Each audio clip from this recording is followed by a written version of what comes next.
Welcome to all of you. आज हम पढ़ने वाले हैं management of finance and international finance में। The topic is today managing of issue of share and bonds. Share and bonds क्या होते हैं और उनको कैसे मैनेज किया जाता है, किस हिसाब से फिर उनको जो है इशू करवाया जाता है, ये सारी चीज़ें जो है हम आज पढ़ने वाले हैं। तो फर्स्टली हम डिस्कस करेंगे कि शेयर जो है वो क्यों इशू किया जाता है, या मार्केट एक्सचेंज में, मार्केट स्टॉक में शेयर जो है वो क्या है, वो किस हिसाब से वो जो है वो कंपनीज अपने शेयर जो है वो इशू करवाती है। फर्स्ट है the new issue market and stock exchange are interlinked.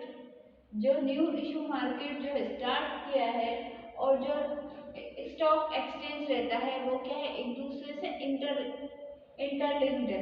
Interlinked का मीन्स दोनों क्या है, तो एक दूसरे से जुड़े हुए हैं। They work with each other, वो दोनों क्या है, एक दूसरे के साथ में काम करते हैं, एक दूसरे के लिए काम करते हैं, और वो दोनों जो है एक जैसे दिखाई देते हैं। Because of the kind of function they perform, दोनों की जो फंक्शन है, जो कार्य है, वो क्या है, एक जैसे है, समान है। इसीलिए they can not be describe as two separate market, इसीलिए जो है वो दो अलग अलग सेपरेट मार्केट्स दिखाई नहीं देते हैं। जब मैं बात करती हूँ इशू मार्केट की या न्यू इशू मार्केट की या स्टॉक एक्सचेंज की, जब मैं न्यू इशू मार्केट या stock exchange, new issue market यहाँ पर किसको कहा गया है, शेयर्स को कहा गया है। न्यू इशू मार्केट की जब मैं बात करूंगी तो ये किसे कहा गया है, शेयर्स को कहा गया है। तो शेयर या स्टॉक एक्सचेंज दो अलग अलग चीजें हैं, पर दोनों का जो इंटरलिंक्ड है, मतलब दोनों जो है एक दूसरे से जुड़ी हुई है। शेयर और स्टॉक एक्सचेंज जो है वो दोनों एक दूसरे से जुड़े हुए हैं। साथ में इन दोनों की जो परफॉर्म है, जो वर्क की परफॉर्मेंस है, वो भी क्या है, एक जैसी है। इनकी जो कैरेक्टरिस्टिक्स है वो भी एक जैसी है, इनका जो काम करने का तरीका है वो भी क्या है, सेम है। इसलिए जब मैं न्यू इशू मार्केट की बात करूंगी या इसको जो शेयर कहा जाता है या फिर स्टॉक एक्सचेंज की बात करूंगी, तो ये क्या है, दो अलग अलग जो है वो अथॉरिटीज है, दो अलग अलग अथॉरिटीज है। बट जब मैं इन दोनों को एक साथ करती हूँ या इन दोनों के परफॉर्मेंस की बात करूँ, तो इन दोनों का परफॉर्मेंस या इन दोनों की कैरेक्टरिस्टिक्स क्या है, दोनों की सेम है। इंटरलिंक्ड है मतलब दोनों एक साथ जुड़े हुए रहते हैं। They perform because kind of function they perform they can not describe the two separate market. जब मैं इन दोनों की बात करती हूँ, ये दोनों क्या करते हैं, इनके परफॉर्मेंस है, इनकी फंक्शनिंग जो है वो एक जैसी है, इसलिए इनको मैं कभी भी दो अलग अलग अकाउंट से इनकी दो अलग अलग फंक्शनिंग जो है वो नहीं बता सकती। ये दोनों जो है वो एक जैसे हैं और एक जैसी फंक्शनिंग जो है वो परफॉर्म करते हैं। अब मैं बात करूंगी इनके रोल्स की। ये जब मैं स्टॉक एक्सचेंज या शेयर्स की इशू करवाने की बात करूं, तो ये दोनों जो है वो किस किस रोल पे जो है वर्क करते हैं, क्या क्या इनके रोल्स एंड रिस्पॉन्सिबिलिटीज होती है। फर्स्ट रोल्स एंड रिस्पॉन्सिबिलिटी होती है ऑर्गेनाइजेशन। सबसे पहले तो क्या बनाया जाता है, ऑर्गेनाइजेशन ही बनाया जाता है। कोई फर्म या इंडस्ट्री होगी तभी तो वो जो है वो उसके शेयर इशू करेगी। जब तक इंडस्ट्री नहीं बनेगी, कोई ऑर्गेनाइजेशन नहीं बनेगी, कोई बिजनेस स्टार्ट ही नहीं होगा, तो क्या फिर वो उसके शेयर्स इशू कराएगा, क्या नहीं करेगा। पहले तो भैया जब हम रिलायंस की बात करते हैं या टाटा की बात करते हैं, तो ये क्या है, ये बहुत बड़ी बड़ी बिजनेस कंपनीज है, बट ये कहीं ना कहीं जो है वो इस्टेब्लिश तो हुई होगी, कभी ना कभी शुरुआत जो है इनकी हुई है, उसके बाद ही तो फिर उनके जो है ऑर्गेनाइजेशन जो है वो बड़ी कंपनी के बीच में स्टार्ट हुई, फिर उसके जो शेयर है वो उसके पैसे बढ़े, उसके बाद तो कोई कंपनी जो है वो शेयर इशू कर पाएगी। सबसे पहले तो वो कोई ऑर्गेनाइजेशन सेटअप ही करेगी ना। तो फर्स्ट रोल क्या होता है, कोई ऑर्गेनाइजेशन सेटअप करना। मीन्स कोई, जब तक आप कोई बिजनेस सेटअप नहीं करोगे तो कैसे फिर उसके शेयर जो है वो जारी कर दोगे। पहले तो आपका फर्स्ट जो थिंग आप ऑब्जर्व करते हैं विच इज कॉल्ड कि आप आपका ऑर्गेनाइजेशन या बिजनेस जो है सेटअप करो। और सेटअप कैसे, कि ऐसा नहीं कि सिर्फ दुकान खोल ली और दूसरे दिन आके बोले कि नहीं हम इतने करोड़ के जो है वो इश्यूज कर रहे हैं शेयर, नहीं। पहले आप क्या करोगे, अपने ऑर्गेनाइजेशन को स्टार्ट करोगे, 2-3 साल तक उस ऑर्गेनाइजेशन को खुद के बलबूते पे चलाओगे। उसके बाद या जो है वो आप कंपनी में या मार्केट में, क्या शेयर मार्केटिंग में अपने शेयर को इशू जारी करवाओगे कि अब हमारी कंपनी जो है उसमें 500 करोड़ की जो है वो लागत लग रही है। अब आप लोग जो है वो डिसाइड करो, आप लोग अपना कितने शेयर जो है, कितने % ऑफ अथॉरिटीज इस कंपनी की लेना चाहते हो। मानो कोई कंपनी है वो 500 करोड़ की लागत पे स्टार्ट हुई है, धीरे धीरे उसकी मतलब स्टैब्लिश जो है जब करी थी वो अच्छी खासी शुरुआत हुई। उसके बाद आज वो कंपनी जो है वो 500 करोड़ की हो चुकी है, कि मतलब अब उसकी जो रेपुटेशन है वो 500 करोड़ लाएगी। अब वो कंपनी जो है 500 करोड़ में स्टॉक जो है वो मांग रही है और उससे वो क्या कराएगी, कंपनी को आगे बढ़ाएगी, अपना बिजनेस जो है वो आगे बढ़ाएगी। अब कंपनी ने बोल दिया कि हमारी कंपनी में कितने लग रहे हैं, 500 करोड़, और जारी भी कर दिया कि जो लोग इंटरेस्टेड हैं वो ये शेयर इस कंपनी के इशू हो रहे हैं, बिक रहे हैं, आप चाहो तो उसको इशू करवा सकते हो, खरीद सकते हो। तो फिर जो बिजनेसमैन रहेगा, जो बिजनेस इन्वेस्टर्स रहेंगे, वो फिर क्या करेंगे कि सोचेंगे और उसके बाद डिसाइड करेंगे कि हमें इस कंपनी के शेयर लेने चाहिए या नहीं लेने चाहिए। तो उस पर्पज से फिर पर्पजफुली वो क्या रहते हैं, अपने पैसों के अकॉर्डिंगली कि ठीक है 500 करोड़ लग रहे हैं तो 100 करोड़ मैं दे देता हूँ, 100 करोड़ मैं दे देता हूँ, 100 करोड़ कोई तीसरा इंसान देगा। तो 3 अलग अलग लोगों ने 300 करोड़ जो है उसमें लगा दिया, 200 करोड़ जो वो बिजनेसमैन जो सेटअप कर रहा था उसने लगाया। तो ऐसे करके जो ऑर्गेनाइजेशन है वो स्टैब्लिश हो गई और उसके साथ में उसके शेयर जो है वो इशू हो गए। तो ये क्या कहता है, सबसे पहला काम जो है, जो सबसे पहला रोल जो है वो क्या कहलाता है, ऑर्गेनाइजेशन को बनाना। किसी भी ऑर्गेनाइजेशन को पहले तो बनाएंगे, उसके बाद ही क्या करेंगे, उसको इशू करवाएंगे। तो सबसे पहले क्या काम होता है, सबसे पहले जब मैं शेयर मार्केटिंग की या स्टॉक एक्सचेंज की बात करूं तो उसमें सबसे पहला रोल आता है कि किसी भी ऑर्गेनाइजेशन को बनाएंगे। भैया जब तक कोई ऑर्गेनाइजेशन बनेगी नहीं, जब तक वो उसके शेयर कैसे जारी करेगी। सबसे पहले तो बिजनेस को सेटअप करना ही क्या होता है, मेन ऑब्जेक्टिव या मेन मोटिव होता है। Next is underwriting. Underwriting means जवाबदारी। जब आप शेयर की बात करते हो तो फिर उसमें क्या रहती है, शेयर की जवाबदारी रहती है कि कौन उस शेयर को किस तरीके से जो है इशू करवाएगा और फिर वो शेयर की अथॉरिटीज जो है वो किन किन लोगों के पास जाएगी और कैसे इन्वेस्टर्स है वो इन्वेस्ट कर भी रहे हैं या नहीं कर रहे हैं, या वो किस्तों में कर रहे हैं या लमसम अमाउंट एक साथ जो है वो शेयर की कर दी। हम लोगों ने पढ़ा था ना शेयर अलॉटमेंट, ये शेयर अभी आगे भी पढ़ेंगे हम लोग, जब 11th-12th में थे तब एक टॉपिक होता था कि शेयर अलॉटमेंट। तो उसमें रहता था कि जो शेयर धारक रहता था या शेयर इशूअर जो इन्वेस्टर्स रहते थे वो क्या करते थे, या तो एक साथ कोई लोग लमसम अमाउंट जो है एक साथ पेड ऑफ कर देता था या फिर किस्तों में करता था, अलॉटमेंट में करता था। तो ये क्या कहलाते हैं, अंडरराइटिंग, मतलब उसकी जवाबदारी लेना कि वो जो शेयर्स है वो किस तरीके से आपको जवाबदारी है आपकी, जब आप ऑर्गेनाइजेशन स्टैब्लिश कर रहे हो या अपने शेयर जो है वो जारी कर रहे हो, इशू करवा रहे हो, तो ये आपकी ही जवाबदारी, आपकी ही अंडरराइटिंग है दैट कि आप उनको कंट्रोल कर सको कि वो जो इन्वेस्टर्स है, वो जो शेयर जो अथॉरिटी ले रहे हैं वो अपना अमाउंट जो है वो पेड कर भी रहे हैं या नहीं। Now third one is distribution. फिर जब वो इन्वेस्टर अपने इन्वेस्ट पैसे लगा देंगे तो फिर उनको शेयर जो है डिस्ट्रीब्यूट करना, वो भी अपने अकॉर्डिंगली डिस्ट्रीब्यूट करना, अपने कन्वीनियंस के अकॉर्डिंग डिस्ट्रीब्यूट करना कि उन्होंने जितने पैसे लगाए हैं उस हिसाब से उनको शेयर मिले हैं या नहीं मिलेंगे, उनके हिसाब से उनकी हिस्सेदारी मिली है या नहीं मिली है। तो ये सारी चीजें जो है वो 3 टाइप्स में वर्क करती है। फर्स्ट थिंग, ऑर्गेनाइजेशन को सेटअप करना, सबसे पहले क्या काम होता है किसी ऑर्गेनाइजेशन को सेटअप करना। सेकंड, अंडरराइटिंग, उसकी जवाबदारी लेना, जब आप शेयर को इशू करवाते हो तो फिर उसकी जवाबदारी लेना। एंड थर्ड इज डिस्ट्रीब्यूशन, मतलब वो जो है उसका पूरा डिस्ट्रीब्यूट करना, उसका सारा विवरण करना कि वो अच्छे से डिस्ट्रीब्यूट शेयर जो है वो हुए भी है या नहीं। तो ये 3 स्टेप्स या 3 रोल्स जो है वो किसके होते हैं, शेयर इशूइंग या न्यू मार्केट स्टॉक एक्सचेंज के होते हैं। सेकेंड बात करूंगी मैं शेयर्स की। जब अगर शेयर की बात करें तो शेयर होते क्या है?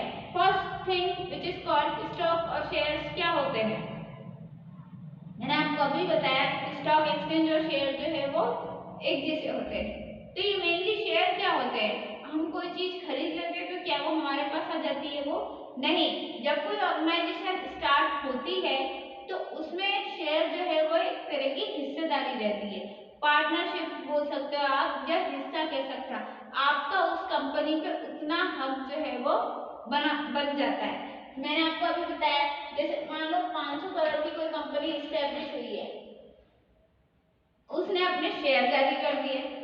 शेयर जारी कर दिए मीन्स उसने ये बोल दिया कि लाओ अब हमारे पास इतने पैसे नहीं है तो लाओ तुम लोग जो है जो लोग इंटरेस्टेड इस कंपनी के शेयर जारी हुए हैं। फॉर एग्जांपल हम टाटा की बात करते हैं। टाटा ने बोल दिया कि हमारी कंपनी को इस्टेब्लिश करने में कितने पैसे लग रहे हैं? 500 करोड़ लग रहे हैं। अब जो है उसने अपने शेयर जारी कर दिए, हिस्सेदारी का बोल दिया कि इन्वेस्टर जो इन्वेस्ट करना चाहते हैं उनसे बोल दिया कि लाओ आओ और इस कंपनी में 500 करोड़ की लग रही है उसमें अपनी हिस्सेदारी जो है बोलो, साथ ही इसमें पैसे लगाओ और अपनी हिस्सेदारी लो। तो ये क्या है? फिर कोई एक व्यक्ति आया उसने कह दिया ठीक है मैं 100 करोड़ दे दूंगा। बी व्यक्ति आया उसने कह दिया कि मैं 100 करोड़ दे दूंगा। सी व्यक्ति आया उसने कहा कि मैं 100 करोड़ दे दूंगा। तो ऐसे टोटल हो गए 300 करोड़। अब इनको 100 करोड़ के हिसाब से 20-20% की हिस्सेदारी जो है वो मिल गई। तो मान लो ये 20-20% क्या है? उनको शेयर मिल गया, 20% के शेयर मिल गए, मतलब 20-20% की क्या हो गई? इसमें हिस्सेदारी हो गई। तो शेयर क्या होता है? किसी भी कंपनी में अपनी हिस्सेदारी लेना, ये क्या कहलाते हैं? शेयर कहलाते हैं। जब शेयर की बात करें तो शेयर मेनली क्या होती है? आपकी कंपनी में हिस्सेदारी, कि आप कितने परसेंट के हिस्से पे आपका जो है उस कंपनी पे हक बन गया। मैंने अभी बताया कि 500 करोड़ ए बी सी ने 100 करोड़ रुपए मंगाए। अब उसका परसेंटेज निकालेंगे कि 20%, 10%, जितने भी परसेंट है उसके पैसे के अकॉर्डिंगली, उसके इन्वेस्टमेंट के अकॉर्डिंगली उसका जो परसेंटेज है कि हाँ आप इतने परसेंट के हिस्सेदार जो है इस कंपनी के बन चुके हैं। टाटा ने बताया कि 500 करोड़ की जो है वो कंपनी इस्टेब्लिश हो रही है तो तुम सब अपने जो है पैसे लगा सकते हो तो लगा दो। तो सबने कहा कि हाँ हम लोग 100 करोड़ जो है लगा सकते हैं। 100 करोड़ का फिर कैलकुलेशन किया दैट कि आप 20% की हिस्सेदारी जो है हमारी कंपनी में, टाटा कंपनी में जो है आप जो है वो बन गए हैं। अब जब शेयर जो है वो उसकी अमाउंट शेयर मार्केटिंग के थ्रू जो बढ़ेगी तो आपको उसके प्रॉफिट का हिस्सा जो है वो मिल जाएगा। बट शेयर जब आप इशू करवाते हैं तो ये जो है इसकी प्रॉफिट का हिस्सा देने का काम तो रहता ही है। बट अगर कोई कंपनी दिवालिया हो गई और अगर कोई कंपनी जो है वो बंद हो गई तो उसमें जो है आपको रिटर्न पैसा शेयर का कभी नहीं मिलता। जब आप शेयर इन्वेस्ट करते हैं या शेयर मार्केटिंग में पैसा लगाते हैं तो जिस भी कंपनी में आप पैसा लगा रहे हैं वो कंपनी अगर दिवालिया हो गई या वो कंपनी जो है वो चलना बंद हो गई, लॉस में चली गई, बहुत सालों तक लॉस में चली गई और फिर क्या हो गया? दिवालिया हो गई, बंद हो गई, तो उसमें फिर आपको वापस हिस्सा जो है उसका नहीं मिलेगा। आपका जो अमाउंट आपने इन्वेस्ट किया उसका आपको प्रॉफिट तो क्या उसका जितना लगाया उतना भी वापस नहीं मिलेगा। इसलिए शेयर मार्केटिंग क्या है? एक अथॉरिटी है, सिर्फ एक अथॉरिटी किया जाता है कि आपको आपकी जो एक कंपनी है इसमें इतने परसेंट से आप जो है हिस्सेदार बन चुके हैं। बट उसमें ये चीज फिक्स नहीं होती या ये चीज जो है पहले से ही बोली जाती है कि जब अगर कंपनी को कोई लॉस होगा या कंपनी जो है वो दिवालिया होकर बंद हो जाएगी तो उसके बाद आपको पैसे वापस रिटर्न नहीं होंगे। तो ये क्या कहलाते हैं? शेयर कहलाते हैं ना। इशूइंग ऑफ शेयर, शेयर को बांटना या देना, कैसे इशू होते हैं शेयर मार्केट में? शेयर मार्केटिंग की अगर मैं बात करूं तो शेयर जो है वो किस किस तरीके से इशू होते हैं? तो शेयर होते हैं 3 टाइप से इशू। फर्स्ट होता है issue of prospectus, second is receiving application and third is allotment of share. First है इशू ऑफ प्रोस्पेक्टस। जब नॉर्मल तौर पे जो आम लोग के लिए जो है वो शेयर जारी होते हैं। जब कोई कंपनी है किसी आम नागरिक को कहती है कि हाँ आप लोग जो है हमारी कंपनी में आके अपने शेयर की अथॉरिटीज लीजिए, जो है वो हम आपके लिए कम अमाउंट कर देते हैं और आपको फैसिलिटी देते हैं कि आप जो है वो हमारी कंपनी में हिस्सेदार बन जाइए। तो इशू ऑफ प्रॉस्पेक्टस मतलब आम लोगों के लिए जब कंपनी जो है वो इशू करवाती है पैसा, तो उसको क्या कहते हैं आप, इशू ऑफ प्रॉस्पेक्टस कहते हैं। Second is receiving application. जब आपको इशू करवा दी है शेयर और आपको जो है वो हिस्सेदार बना दिया, तो फिर वो जो अथॉरिटी रहती है, वो जो एप्लीकेशन देता है, वो जो शेयर देता है, वो इन्वेस्टर को रिसीव होना, वो क्या कहलाते हैं, रिसीविंग एप्लीकेशन। ये सेकंड स्टेप होती है। This is the second step. First step क्या होगी, आपके लिए जो है वो इशू करवा दिए, जारी करे शेयर कि आप जो है आइए इन्वेस्ट कीजिए पैसा और शेयर में हिस्सेदार, इस कंपनी में हिस्सेदार बन जाइए। Second step receiving application. जब आप हिस्सेदार और बन जाते हैं अच्छे से, तो फिर क्या होती है, आपको एप्लीकेशन रिसीव्ड होती है। Third is allotment of share. अब अलॉटमेंट ऑफ शेयर मतलब या तो कोई इंसान अगर बहुत ज्यादा पैसे वाला होगा तो वो एक साथ इन्वेस्ट कर देगा उसमें, या फिर वो जो है वो किस्तों में करेगा, अलॉटमेंट पे करेगा। किस्तों में करना क्या होता है, अलॉटमेंट ऑफ शेयर। शेयर की जो हिस्सेदारी हमने ली है उसके इन्वेस्टर जब पैसे हिस्से में देंगे तो उसको क्या कहा जाता है, allotment of share. This is the third step of issue of share. और ये क्या है, थर्ड एंड लास्ट स्टेप है इशू ऑफ शेयर्स की। तो इशू ऑफ शेयर मतलब शेयर्स को इशू करवाना या खरीदने में कितनी स्टेप्स पे शेयर काम करता है, 1 2 3 स्टेप्स पे जो है वो काम करता है। First step issue of prospectus मतलब जारी करना और लोगों को बताना कि इस कंपनी के शेयर जो है वो जारी हुए हैं, आप इन्वेस्टर्स जो है वो आइए और अब इस कंपनी के हिस्सेदार बनिए। सेकंड है रिसीविंग एप्लीकेशन। फिर जब वो लोग हिस्सेदार बन जाते हैं, ये सेकंड स्टेप है। सेकंड स्टेप क्या कहती है कि एप्लीकेशन जो है वो मिल जाना कि आपको एप्लीकेशन या अथॉरिटी या बोल सकते हैं शेयर जो है वो मिल गए हैं। And third is allotment of share. या तो आप लमसम अमाउंट पेड ऑफ करके अपनी एप्लीकेशन रिसीव कर लेंगे या उसके हिस्सेदार बन जाएंगे, या फिर क्या करेगा कोई इन्वेस्टर किस्तों में पैसे जो है वो देगा, इन्वेस्ट करेगा। किस्तों में इन्वेस्ट करना क्या कहलाता है, अलॉटमेंट ऑफ शेयर कहलाएगा। और ये क्या है, थर्ड स्टेप है। Now next is types of share. अब कितने तरह के टाइप्स जो है वो शेयर्स के होते हैं। फर्स्ट है ऑर्डिनरी शेयर्स, मतलब जो सामान्य रूप की शेयर्स होते हैं जो कोई भी खरीद सकता है और आसानी से उसके अमाउंट या इन्वेस्टर्स जो रहते हैं वो इन्वेस्ट करके अपना डिविडेंड ले सकते हैं। डिविडेंड मीन्स जो वापस हमको मिलता है। जब इन्वेस्टर्स बोल सकते हैं या शेयर होल्डर्स जब शेयर को इशू करवाते हैं तो जितने पैसे इन्वेस्ट करते हैं उसके अकॉर्डिंग जो उनको अमाउंट वापस मिलता है तो उसको क्या कहेंगे, हम ऑर्डिनरी शेयर जो है वो कहेंगे। Second is deferred share. Deferred share जो कि सिर्फ बिजनेसमैन, जो बिजनेसमैन रहते हैं वही, जो बड़ा बिजनेस रहता है, बड़ी कंपनी है, उसमें जो छोटे छोटे बिजनेसमैन जो है वो अपना शेयर होल्डर्स जो बन जाते हैं जिनको आसानी से डिविडेंड जो है वो मिल जाते हैं, वो क्या कहलाते हैं, deferred share. Second is redeemable share. Redeemable shares वो शेयर्स होते हैं जो कि टाइमली आपको रिटर्न ऑफ डिविडेंड के अकॉर्डिंगली मिल जाएंगे। आसानी से तो नहीं बट फिर भी आपको डिविडेंड जो है वो आसानी से दे दिया जाएगा। Third is non voting share. ऐसे शेयर जिनको जारी करते हैं लोग, इन्वेस्टर जो है उनको परचेस हो जाते हैं बट उनका वोटिंग अधिकार जो है, उनको वोट करने का अधिकार जो है वो नहीं मिल पाता। कंपनी में वो हिस्सेदार बन तो चुके हैं लेकिन फिर भी उनको वोट करने का अधिकार या उनको अपना राइट दिखाने का अधिकार जो है वो नहीं मिला है। Now fifth one is management share.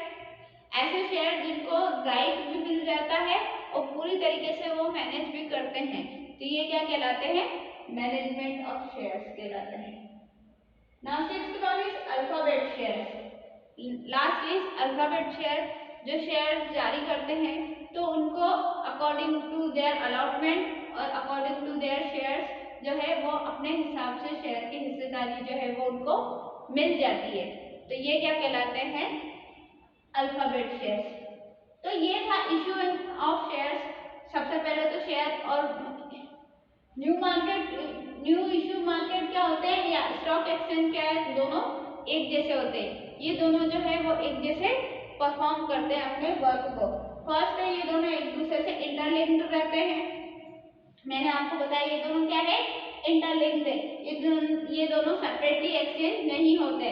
Second, three roles जो होते हैं उसके होते हैं। सबसे पहले तो कोई इंसान अपना ऑर्गेनाइजेशन एस्टैब्लिश करेगा, उसके बाद क्या करेगा, उसको अंडर एक जिम्मेदारी जो है वो सौंपेगा। And now third is distribution, और फिर क्या करेगा, शेयर को डिस्ट्रीब्यूट करेगा। फिर इशू ऑफ शेयर्स, जब कंपनी अच्छे पैमाने पे जो है वो हो जाती है तो फिर वो क्या करती है, अपने शेयर को जारी करती है। किस किस तरीके से करती है, फर्स्ट है प्रोस्पेक्टस, सेकेंड है रिसीविंग एप्लीकेशन। सबसे पहले वो शेयर को जारी करेगी, इन्वेस्टर्स उसको खरीदेंगे, फिर क्या करेंगे, उस एप्लीकेशन रिसीव करेंगे या फिर जो शेयर है उसकी जो है वो अमाउंट किसमें पेड ऑफ करेंगे, अलॉटमेंट में पे आउट। कितने टाइप्स के शेयर होते हैं, तो 6 टाइप्स के शेयर होते हैं। Ordinary share, different share, redeemable share, non voting share, management share and alphabet share. ये सारे जो है वो शेयर्स होते हैं। तो आज की आप हमने क्लास में पढ़ा, फर्स्ट शेयर्स क्या होते हैं, सेकंड शेयर्स के रोल्स क्या क्या होते हैं, third new market share and stock exchange जो है वो कैसे वर्क करता है, third fourth one is shares के टाइप क्या होते हैं। नेक्स्ट क्लास में हम पढ़ेंगे बॉन्ड्स और उसके टाइप्स। तब तक के लिए thank you so much and good bye, thank you.